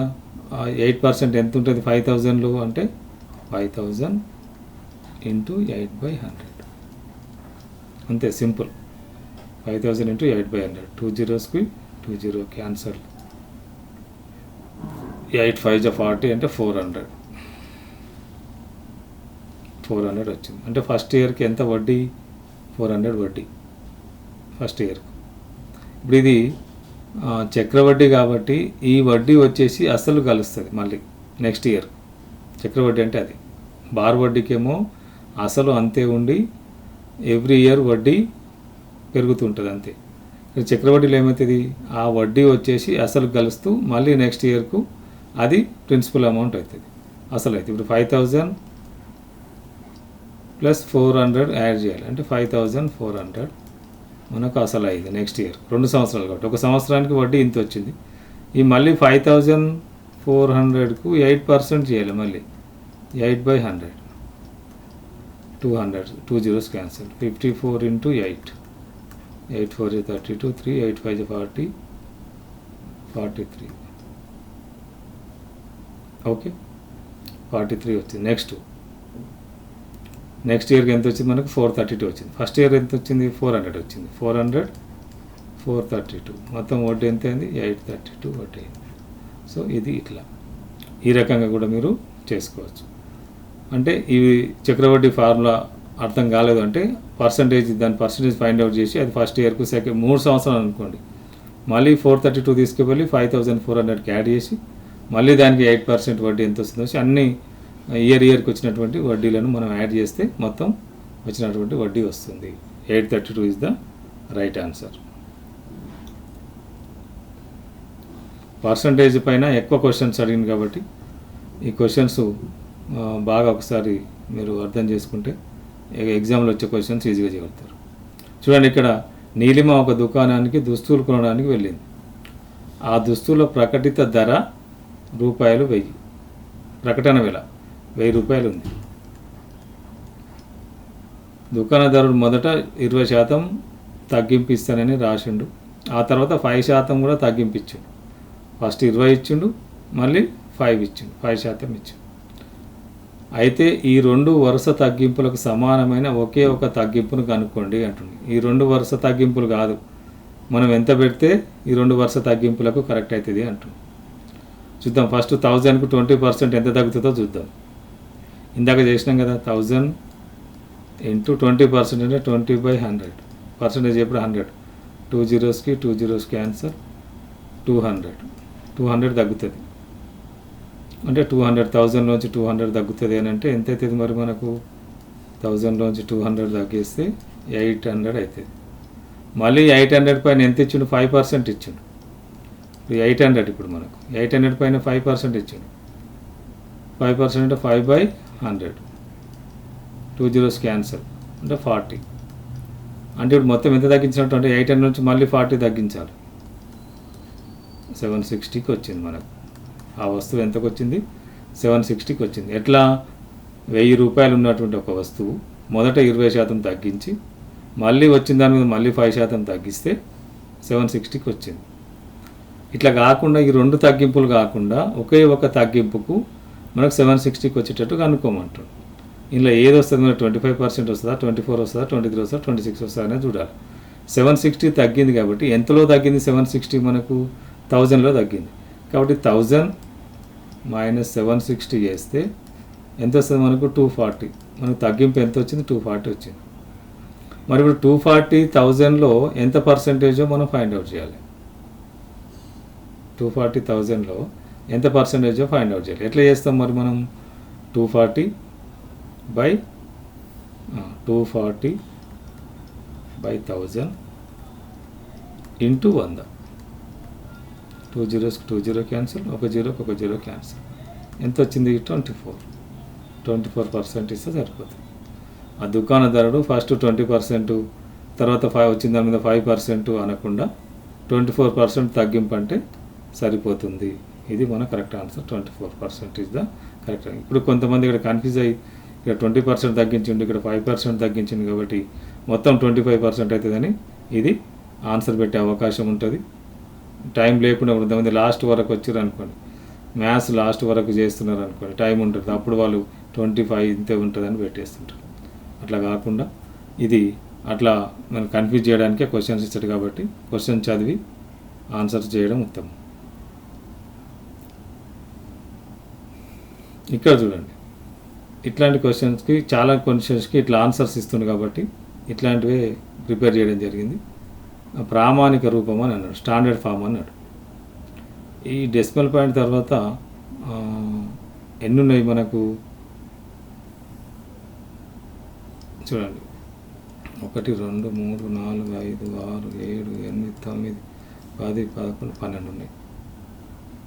సో ఇప్పుడు ఎక్స్పోనెంట్స్లో మైనస్ వస్తుంది. మైనస్ ఇక్కడ ప్రింట్గా అన్నట్టుంది, అన్నిటికీ మైనస్. రైట్. ఇప్పుడు చూడండి, ఇప్పుడు 12 ఉన్నాయి కాబట్టి 947 డైరెక్ట్ ఏమిటంటే డెసిమల్ పాయింట్ ఇక్కడి వరకు రావాలి అని అంటే ఏమవుతుంది? మనం అంటే 10^12 ఉండాలి. 10^12లో మైనస్ ఉండాలి. డెసిమల్ పాయింట్ ఉంది కదా, డెసిమల్ పాయింట్ కాబట్టి 10 అంటే 947 ఇంటూ 10^-12 ఇస్ ద రైట్. కరెక్టే. ఎట్లా కరెక్టు అంటే ఇప్పుడు దీన్ని ఉన్నటువంటి ఈ సంఖ్యను 0.0123456789947 ఇంటూ 10^12/10^12 చేస్తే ఈ 10^12 ఉంది కాబట్టి ఒకటి పక్కకు 12 సున్నాలు ఉన్నాయి. 12 సున్నాలు ఉన్న సంఖ్యతో గుణిస్తే ఈ డెసిమల్ పాయింట్ ఇక్కడికి వస్తుంది కాబట్టి 947 అవుతుంది ఆ సంఖ్య. ఇంటూ ఇది అయిపోయింది. ఈ జీరోస్కి ఈ డెసిమల్ పాయింట్ ఇక్కడ వచ్చింది కాబట్టి ఇది క్యాన్సిల్ అయింది, ఇది లేదు ఇప్పటికి మనకు. ఇప్పుడు ఈ 10^12 డినామినేటర్లో హారంలో ఉంది కాబట్టి ఇది పైకి వెళ్తే 10^-12 అయింది. సో ఇది రైట్ ఆన్సరే. నెక్స్ట్ చూడండి, డెసిమల్ పాయింట్ ఇక్కడనే పెట్టేసాడు అంటే ఎన్ని సున్నాలు ఉన్నాయి? దానికంటే 9 ఉన్నాయి. ఇప్పుడు 10^-9 వచ్చింది, ఇది కూడా రైటే. ఇక్కడ డెసిమల్ పాయింట్ ఇక్కడ 9 నుంచి కొంచెం ముందుకు వచ్చింది, ముందుకు వస్తే ఇక్కడ ఒక సంఖ్య పెరుగుతుంది 10^-10. ఇది కూడా రైటే. ఇక్కడ చూడండి, డెసిమల్ పాయింట్ ఇక్కడ వచ్చింది, 9 దగ్గర వచ్చినప్పుడు -10 రైటే. ఇక్కడ 4 దగ్గర వస్తే -11 ఉండాలి కానీ ఇక్కడ -10 ఉంది, ఇది రాంగ్. అంటే ఈ 3 రైటే మనకు, దీని ప్రామాణిక రూపం ఈ 3 రైటే. ఎక్కడ ఇచ్చిండు? ABC 3 right answer. This is the right answer. So ప్రామాణిక రూపం అన్నప్పుడు కన్ఫ్యూజ్ కావద్దు. ప్లస్లు ఎప్పుడు వస్తాయి, మైనస్లు ఎప్పుడు వస్తాయి అంటే ఇప్పుడు డెసిమల్ పాయింట్ తర్వాత ఉన్న సంఖ్యలు ఉంటే మైనస్లు వస్తాయి, ఎక్స్పోనెంట్స్. అట్లా కాకుండా ఇట్లా 5 lakhs అట్లా ఉంది అనుకోండి. ఇప్పుడు దీన్ని ఏమైనా వస్తాం 5 ఇంటూ 4 zeros ఉన్నాయి కాబట్టి 10^4 అని రాస్తాం. డెసిమల్ పాయింట్ లేదు ఇక్కడ. అదే దీనికి 0.0005 ఉంది అనుకోండి. ఇప్పుడు డెసిమల్ పాయింట్ ఇక్కడికి రావాలి కాబట్టి 4 ఉన్నాయి కాబట్టి 5 అట్నే రాసి ఇంటూ 10^-4 అని రాస్తాం. So this is the third one is the right answer. ఇక్కడ చూడండి, 7^2x/49 is equal to 7 power 6. Then x is equal to question mark. X ఎంత అంటాడు. సింపుల్ చూడండి, మీరు దీన్ని పెద్దగా సొల్యూషన్ చేయాల్సిన అవసరం కూడా లేదు. 7 power 2x is equal to 7 power 6 into 49 అక్కడ తీసుకెళ్తే 9 ఇంటూ అవుతుంది, 49 అవుతుంది. సో ఇది ఘాతాంకాలు కాబట్టి 49 కూడా 7 టేబుల్లో రాయడానికి వస్తుందంటే 7 2 times రాసి వస్తుంది. 7 power 2x is equal to 7 power ఇక్కడ 1 ఇక్కడ 1 భూములు సమానం అయితే ఘాతాలు కూడతాం, 7 power 8 అవుతుంది.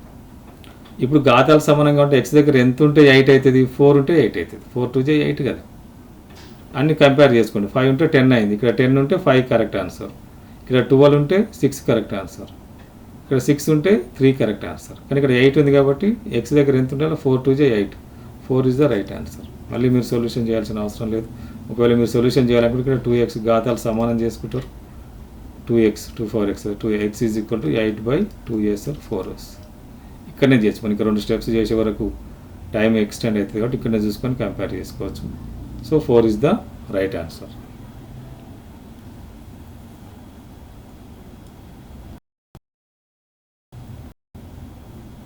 ఒక రాంబస్ ఏబిసిడిలో కోణం B is equal to 50 degrees అయితే కోణం ఏ ప్లస్ కోణం సి ఎంత అంటుంది. ఒకసారి రాంబస్ గీద్దాం.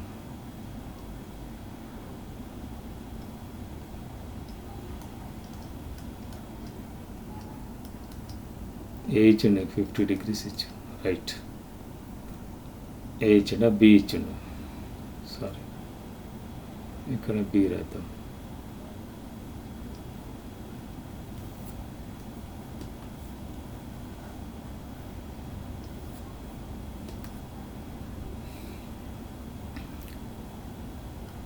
ABCD order. బి ఇచ్చిండు. కోణం ఏ ఎంత, కోణం సి రెండింటిని కూడా అంటారు. కోణం ఏ కావాలి మనకు, కోణం సి కావాలి. సో ఇక్కడ రాంబస్ కానీ సమాంతర చతుర్భుజం కానీ దీర్ఘ చతురస్రం కానీ చతురస్రం కానీ. ఇక దీర్ఘ చతురస్రం అంటే అన్ని కోణాలు సమానంగా ఉంటాయి. రాంబస్లో సమాంతర చతుర్భుజంలో కోణాలు ఎట్లుంటాయి, ఎదురెదురు కోణాలు సమానం ఉంటాయి. ఇప్పుడు డి కూడా 50 వస్తుంది. మరి సి ఎంత ఉండాలి, డి ఏ ఎంత ఉండాలి, ఆసన్న కోణాలేమో 180 complementary. B plus C is equal to 180 కావాలి, సప్లిమెంటరీ. కాంప్లిమెంటరీ కాదు, సప్లిమెంటరీ. ఇది 50 ఉంటే ఇది ఎంత ఉండాలి, ఇది 130 ఉండాలి. 180 కావాలి, రెండు పక్క కోణాలు. ఇది 130 ఉంటే ఇది కూడా 130 ఉంటుంది. రెండింటి మొత్తం ఎంత అవుతుంది, 130 + 130 260. రాంబస్లో ఎదురెదురు కోణాలు సమానం. రాంబస్లో ఒక కోణం ఇస్తే మిగిలిన కోణాలన్నీ కనుక్కోవచ్చు. సమాంతర చతుర్భుజంలో కూడా ఒక కోణం ఇస్తే మిగిలిన కోణాలన్నీ ఇట్లనే కనుక్కోవచ్చు. సో ఆసన్న కోణాలు బి 50 అయినప్పుడు ఏ 130 ఉంటుంది, సి కూడా 130. రెండు ఆసన్న కోణాలు, వీటి మొత్తం 180 ఉండాలి. ఈ రెండు కూడా ఆసన్న కోణాలు 180 ఉండాలి. కాబట్టి ఇప్పుడు ఏదైనా ఒకటి కనుక్కొని 130 వచ్చినప్పుడు దాని ఎదుర్భుజం కూడా ఎదురు కోణం కూడా సమానం 130. సో 260 అవుతుంది. ఇది 260 చూడండి ఒకసారి కంపేర్. 260 ఇది 50 50 100 360 అయింది. So 260 is the right answer. ఇక్కడ చూడండి, ఈ which of the following angles are standard angles. ఈ క్రింది కోణాల్లో ఏవి ప్రామాణిక కోణాలు అని. ఈ ప్రామాణిక కోణాలు అనేది ఆ టెక్స్ట్ బుక్లలో ఎక్కడో ఒక దగ్గర చిన్నగా ఇస్తాడు, ఇచ్చేసి అది మళ్ళీ ఇట్లా కాంపిటేటివ్ ఎగ్జామ్స్లో అడుగుతుంటాడు. అది మనం అబ్జర్వ్ చేయం, టెక్స్ట్ బుక్ చూస్తాడు అబ్జర్వ్ చేయం. ప్రామాణిక కోణాలు అంటే ఒకసారి చూడండి, ప్రామాణిక కోణాలు ఏవంటే 0 డిగ్రీ ప్రామాణిక కోణమే, 30 డిగ్రీ కూడా ప్రామాణిక కోణమే, 45 degrees కూడా ప్రామాణిక కోణమే, 60 కూడా అదే స్టాండర్డ్ యాంగిలే, 90 కూడా స్టాండర్డ్ యాంగిలే, 120 కూడా స్టాండర్డ్ యాంగిలే, 180 కూడా స్టాండర్డ్ యాంగిలే. ఇవి స్టాండర్డ్ యాంగిల్స్, గుర్తుపెట్టుకోండి. స్టాండర్డ్ యాంగిల్స్ ప్రామాణిక కోణాలు ఇవి. మరి ఇందులో ఎక్కడున్నాయి, ఇక్కడ చూడండి 0 ఉంది, 100 ఉంది, ఇందులో ఇది కావు. 180 ఉంది, ఓకే ఇది ఓకే ఇది ఓకే, కానీ ఇది కాదు కాబట్టి ఇది కాదు ఆన్సర్. 50 ఉంది, ఇది కూడా కాదు. ఇది 900 కాదు, 90 degrees. సో ఇది కూడా కాదు మనకు, 50 ఉంది కాబట్టి. 30, 90, 150 వచ్చింది. 150 కాదు మనకు, ఇది కూడా కాదు. 45, 60, 120 ఇది right answer. A is the right answer. Standard angles అంటే ఈ 7 స్టాండర్డ్ యాంగిల్స్ గుర్తుపెట్టుకుని 0, 30, 45, 60, 90, 120, 180 these are standard angles. So అక్కడ ఇచ్చిన దాంట్లో మనకి A is the right answer.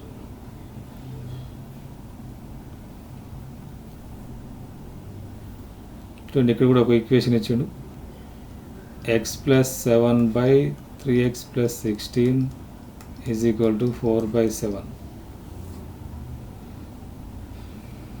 ఇక్కడ చూడండి, ఇక్కడ మీరు ఈక్వేషన్ మొత్తం అవసరం లేదు. ఇట్లా ఇచ్చినప్పుడు ఇక్కడ ఎక్స్ వాల్యూస్ ఇచ్చిండు కదా, అవి ఒకసారి మనం చూసుకుంటే సరిపోతుంది. ఇక్కడ -2 ఇచ్చిండు.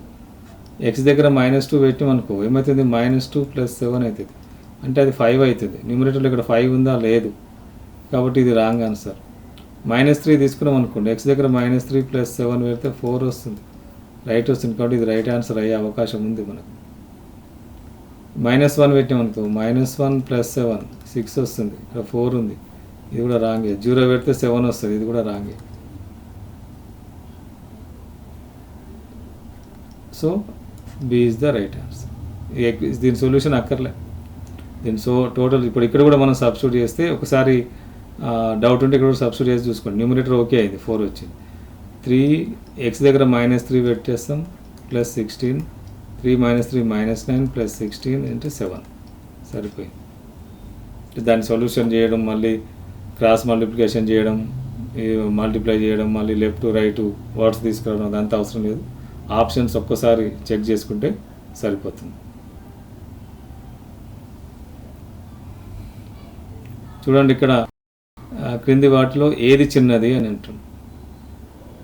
చిన్నదాన్ని ఫైండ్ అవుట్ చేయాలి మనం. 3/7 ఇచ్చిండు, 5/8 ఇచ్చిండు, 4/5 ఇచ్చిండు, 3/4 అన్ని ప్రాపర్ ఫ్రాక్షన్స్ ఇచ్చిండు.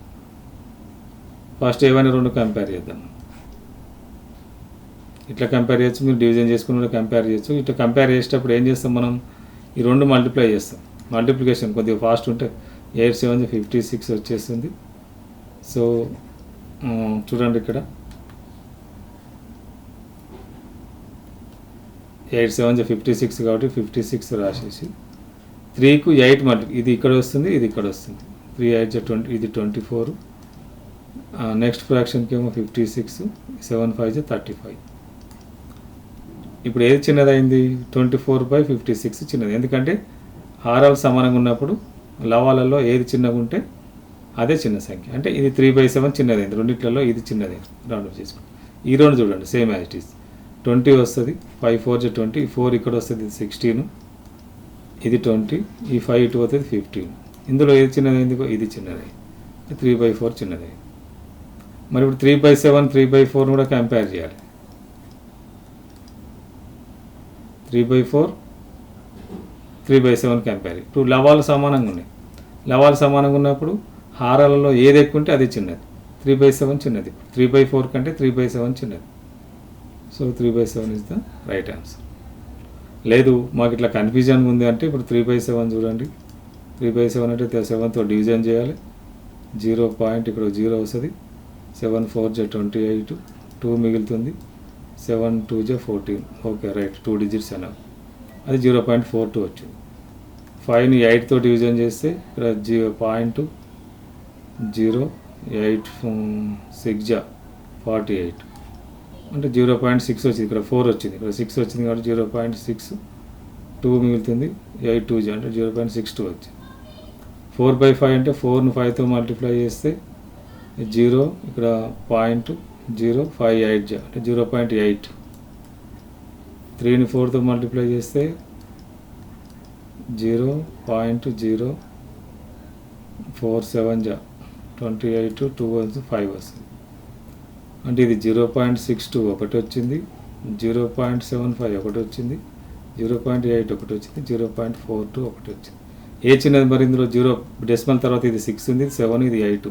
ఇది పెద్దది, అన్నిటికంటే పెద్దది ఇది.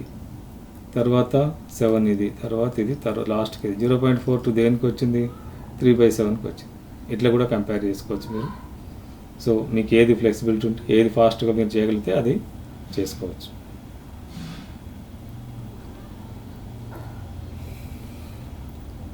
ఇంకా చూడండి, సంఖ్యలు సంకలనం పరంగా స్థిత్యంతర ధర్మాన్ని కలిగి ఉంటాయి. అసలు స్థిత్యంతర ధర్మం అంటే ఏంది?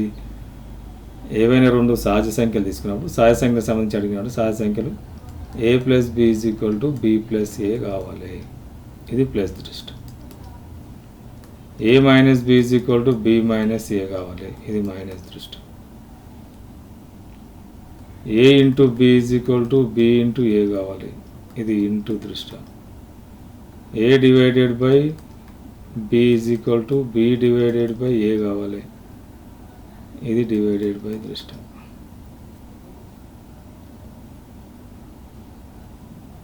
చూడండి, ఇక్కడ మరి సహాయ సంఖ్యలు ఏమైనా తీసుకుంటే అది ప్లస్ వస్తుందా అంటే 3 + 4 తీసుకున్నాం అనుకోండి, 4 + 3 రెండు సమానమే. 7 = 7 రైటే. ఫస్ట్ది రైటే. ఏది అసత్యం అంటుండే, కానీ ఇది సత్యమే. మైనస్ చూద్దాం. 3 - 4 = 4 - 3 మైనస్ చేయాలి. సంఖ్యలు అటు ఇటు రాయాలి. ఇది -1, ఇది +1 రెండు సమానం కాదు కాబట్టి ఇది రాదు మనకు, అసత్యం అది. గుణకారం చూద్దాం. 3 × 4 = 4 × 3 రైటే. 12 = 12 ఇది కూడా రైటే. డివిజన్ చూద్దాం. 3/4 = 4/3 రెండు సమానం కాదు, భిన్నాలు. 3/4 ఏమో క్రమభిన్నం, ఇది అపక్రమ భిన్నం. ఇది ఒకటి కంటే ఎక్కువ ఉంటుంది, ఇది ఒకటి కంటే తక్కువ ఉంటుంది, రెండు సమానం కాదు కాబట్టి ఇది కూడా రాదు.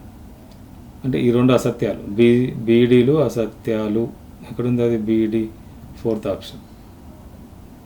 బీడీలు అసత్యాలు అంటే సహజ సంఖ్యా సమితి వ్యవకలనం దృష్ట్యా, భాగారం దృష్ట్యా స్థిత్యంతర ధర్మాన్ని పాటించదు, స్థిత్యంతర ధర్మాన్ని కలిగి ఉండదు. రిమైనింగ్ 2 కలిగి ఉంటుంది. అట్నే మిగతా సంఖ్యా సమితిలకు కూడా మీరు చెక్ చేసుకుంటే ఎగ్జామ్లో మిగతా వాటికి కూడా అడిగే అవకాశం ఉంది. ఇంకా చూడండి, ఒక చతుర్భుజం యొక్క కోణాలు క్రింది ఏ నిష్పత్తిలో ఉండవు అంటూ నిష్పత్తి ఇచ్చిన కామన్గా నిష్పత్తి ఇచ్చి ఏ నిష్పత్తిలో ఉండవు అంటుండు. మరి ఏ నిష్పత్తిలో ఉండవు అనేది ఎట్లా తెలుస్తుంది మరి మనకు? ఒక్కసారి ఇక్కడ ఒక ట్రిక్ చెప్తా చూడండి. ఫస్ట్ 3 చిన్న పెద్దది 4 ఉంది. ఇక్కడ పెద్ద సంఖ్య ఫస్ట్ దాంట్లో ఈ 3 యాడ్ చేయండి. ఎంత వచ్చింది మనకు? 7 వచ్చింది. అంటే దీనికంటే ఎక్కువ వచ్చింది. ఓకే, ఇక్కడ చూడండి, ఈ 3 యాడ్ చేస్తే మనకు 6 వచ్చింది. పెద్ద సంఖ్య కూడా 6 ఈక్వల్ వచ్చింది. ఇక్కడ చూడండి, ఇది కూడా 9 వచ్చింది. దాని పెద్ద సంఖ్య కూడా 9 ఉంది. ఇక్కడ కూడా ఈక్వల్ అయింది. ఇక్కడ 12 వచ్చింది. పెద్ద సంఖ్య 6 ఉంది కాబట్టి ఇది కూడా ఈక్వల్ రాలేదు. కాబట్టి ఇది కూడా ఓకే, ఇది కూడా ఓకే. నిష్పత్తులు ఇక్కడ సమానం అయినప్పుడు ఈ 3 సమానం విలువ ఇక్కడ ఉన్నప్పుడు ఏమవుతుందంటే ఒక కోణం 180 వస్తుంది. ఇక్కడ మనకు అంటే 180 కోణం ఉంటే చతుర్భుజాన్ని నిర్మించలేము. 180 కంటే తక్కువ ఉంటేనే చతుర్భుజాన్ని నిర్మించడానికి సరళ కోణం ఇట్లా వస్తుంది. ఇక్కడ కోణం పెట్టాలంటే మళ్ళీ ఇది కూడా ఇట్లా వస్తుంది. అప్పుడు మనకు చతుర్భుజం నిర్మించడం రాదు. ఇది సింపుల్గా గుర్తుపెట్టుకోండి. ఇది మనకు ఏదేది ఇక్కడ ఈ 2 కరెక్ట్ అయినాయి, ఈ 2 రాంగ్ అయినాయి. ఇక్కడ నిర్మించలేము, బీసీలలో నిర్మించలేము. ఎందుకు? ఈ నిష్పత్తులు దీనికి సమానం కావద్దు. పెద్ద సంఖ్య ఉన్న నిష్పత్తులలో పెద్ద సంఖ్య ఒకటి ఉంటుంది, దానికి రిమైనింగ్ 3 ఈక్వల్ అయినాయి అనుకోండి, ఎక్కువ ఉండాలి. ఆ సంఖ్య కంటే అవి ఎక్కువ ఉండాలి. ఎక్కువ ఉంటే ఓకే. కాబట్టి బీసీ ఎక్కడుంది మనకు? BC answer right answer. కావాలంటే ఇక్కడ యాంగిల్స్ మీరు ఫైండ్ అవుట్ చేసుకోవచ్చు. 6, 3, 9, 10, 12 వస్తాయి మొత్తం నిష్పత్తి. మొత్తం 360 ఉంటుంది. 360లో 12 మనం బై చేస్తే 30 degrees వస్తుంది. ఇక్కడ కదా 30 degrees అంటే ఫస్ట్ 1 ఉంది. 1 అంటే 30 degrees, 2 ఉంటే 60 degrees, 3 ఉంటే 90 degrees, 6 ఉంటే 180 degrees. అంటే ఎప్పుడైనా చతుర్భుజంలో ఒక కోణం 180 degrees ఉండదు. త్రిభుజంలో 90 degrees ఎట్లుండదో చతుర్భుజంలో ఒక కోణం 180 degrees ఉండదు. కాబట్టి ఇట్లా సమానంగా ఉన్నప్పుడు ఒక కోణం 180 వస్తుంది. కాబట్టి ఆ నిష్పత్తులు, ఆ చతుర్భుజం యొక్క కోణాలు ఆ నిష్పత్తిలో మనకు ఉండవు.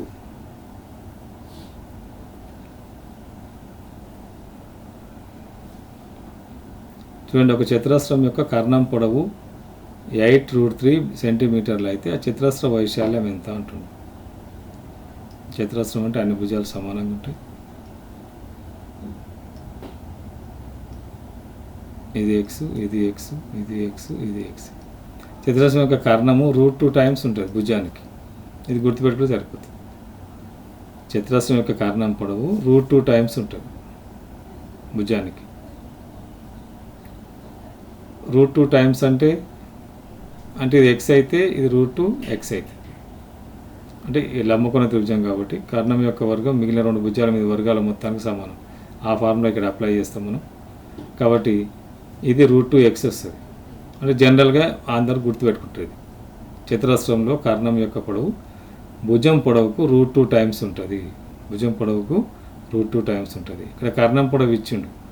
ఎంత ఇచ్చిండు? 8/√2 ఇచ్చిండు. ఇది డి, కర్ణం పొడవు ఇచ్చిండు. మనం యాక్చువల్గా ఈ అకర్ణీయ సంఖ్యలను హారాలలో చూపించాం కాబట్టి 8ని ఏం రాస్తున్నాం అంటే 4×2 రాసుకొని /√2 రాస్తాం.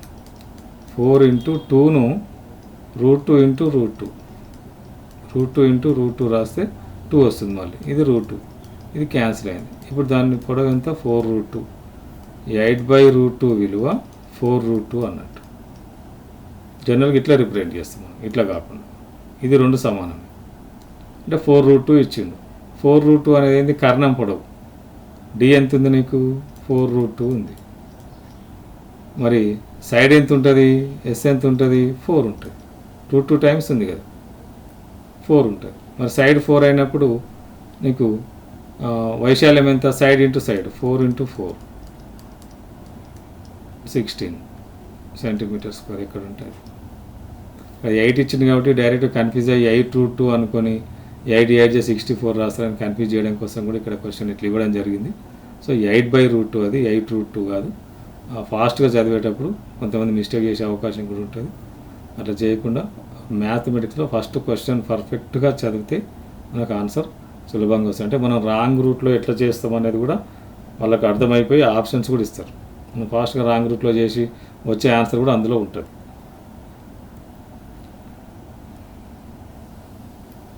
చూడండి, ఇక్కడ ఈ క్రింది వాటిలో ఏది లీఫ్ సంవత్సరం కాదు?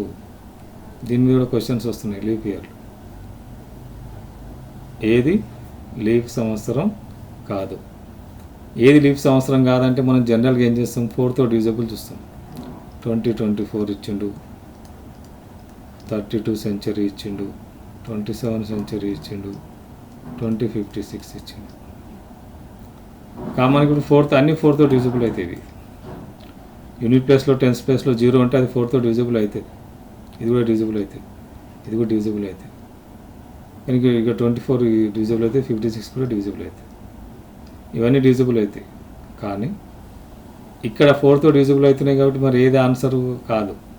సెంచరీ ఇచ్చినప్పుడు సెంచరీస్ 14th సెంచరీ కానీ 12th సెంచరీ కానీ ఇట్లా సెంచరీస్ ఇచ్చినప్పుడు మామూలు నెంబర్ ఇస్తే 4తో చూసుకోవాలి. సెంచరీస్ ఇస్తే 400తో చూసుకోవాలి. సెంచరీస్ 32 సెంచరీ ఇచ్చిండు మనకు, అది 400తో చూసుకోవాలి.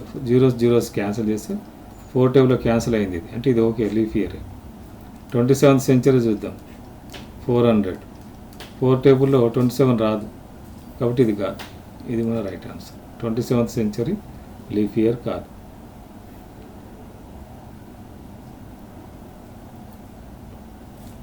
చూడండి, ఈ ప్రాబబిలిటీ పేపర్ 1లో అప్పుడప్పుడు అడుగుతున్నాయి. ప్రాబబిలిటీ క్వశ్చన్స్ వస్తున్నాయి.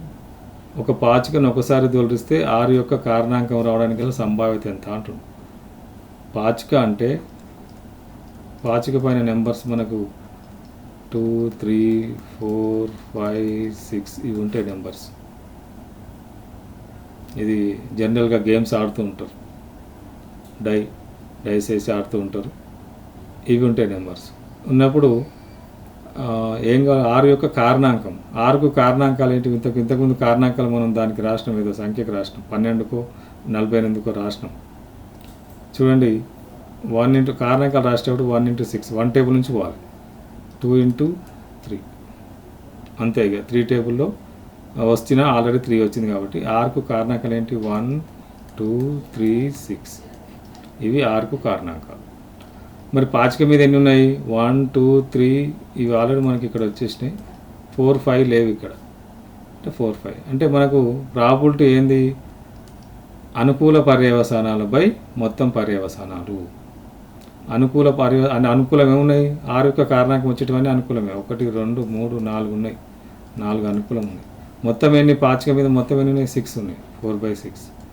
4/6 ఉందా? లేదు. ఇక్కడ క్యాన్సిల్ చేయండి.